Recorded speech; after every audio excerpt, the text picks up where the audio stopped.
Kechqurun muzlaydi, yaxmalak bo'ladi yo'l hozir. Shuning uchun hozir birinchi navbatda o'z aytganingizdek perikroskalar, ikkinchi tunneldan chiqadigan podyom joylarimiz 100% birinchi bo'lishi kerak. Keyin ketidan asosiy birinchi trassalar, ko'p yuradigan mashinalarni hammasini trassalarni olishimiz kerak bo'ladi. Magistrallarni M37, M39 ni olishimiz kerak bo'ladi. Avtoyo'l endi uxlamasin, hech vaqti yo'q uxlashga. Smena almashtirib berish kerak. 50 ta bormi bizada tozalaydigan, o'sha 50 ta tozalaydigan hozir hammasini ularga chiqaring.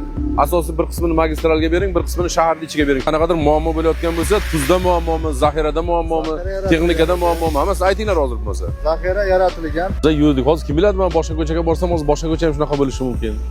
Hozir bu endi hammani ham masalan letni balon bilan yuribdi-da, hammani ham qurbi yetmaydi. Endi balonni almashtirishga, qishga almashtirishga-da hammani ham imkoniyati yo'q-ku. Ular qanday qilib yursin bechora? Ayollar bor, ayollarimiz qanday bular professional emas. Davay ketdik, M37 ni ko'raylik.